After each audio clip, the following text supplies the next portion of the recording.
India కూటమి అన్ని కలిపితే 235 వచ్చింది. రాహుల్ గాంధీ గారు ఏమన్నారు? ప్రెసిడెంట్ ధన్యవాద సభలో మీరు ఏం చేసిండ్రు, మీరు ఇచ్చిన వాగ్దానాలు ఎంతవరకు పూర్తి చేసిండ్రు అనేది అడిగారు. అంత మాత్రాన అపోజిషన్ లీడర్లు కించపరిచేటట్టు మాట్లాడడం అది ఎంతవరకు న్యాయం అనేది నా ఉద్దేశం.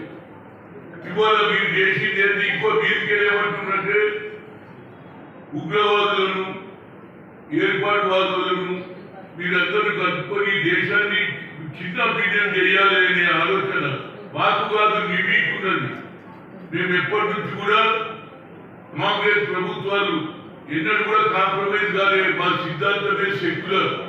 హిందూ, ముస్లిం, సిక్, ఈసాయి అందరూ ఒకటే. మీరేమంటున్నారు? सबके साथ सबका विकास. మరి सबके साथ అన్నప్పుడు వికాస్ లా మైనారిటీ ముస్లింలు లేరా అని నేను అడుగుతున్నా. ఒక మంత్రి కూడా తీసుకోలేదు మీరు క్యాబినెట్ లా. అంటే మీరు ఎంతవరకు దిగజారిందంటే కేవలం హిందువుల ఓట్లతోనే గెలవాలని, మీరే ఈ దేశాన్ని విభజించాలని ఆలోచన చేస్తున్న ఆలోచన మీది.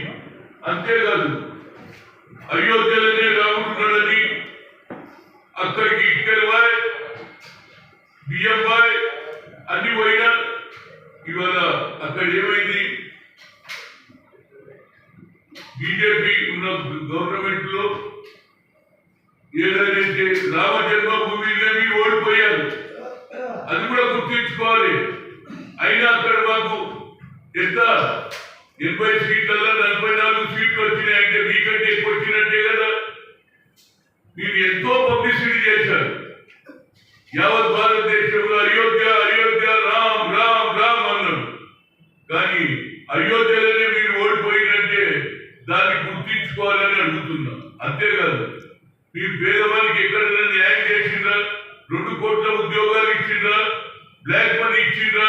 బ్లాక్ చేసిన బ్లాక్ దానితో ఇతర దేశాల్లో విజయవాడని కానీ మోడీని కానీ తీసుకొచ్చారా? ఇప్పటిదాకా 15 లక్షలు ఏదైతే బ్యాంక్ లో 0 అకౌంట్ ఉంటే మేము అందులో జమ చేస్తామన్నారు, అది చెయ్యలే.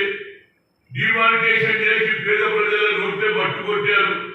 ఇవాళ తప్పనిసరిగా రాహుల్ గాంధీ గారు అంటున్నారు, ఇవాళ నేను విన్నా కుల వృత్తుల గురించి మాట్లాడుతున్నారు. కుల వృత్తులు ఎప్పుడు గుర్తిస్తారా బాబు? కులగణ జరుగుతుంది. ఏ కులం వాడు ఏ పని చేస్తాడు, వారి స్థితిగతులు ఏదైనా రాహుల్ గాంధీ గారు ఎక్స్రే అన్నాడు. ఎక్స్రే ద్వారా అంతటితో ఆగలే. ఆయన దిద్దున ఇచ్చేదానికి భాగీదారి అంటే సంఖ్యాబలంగా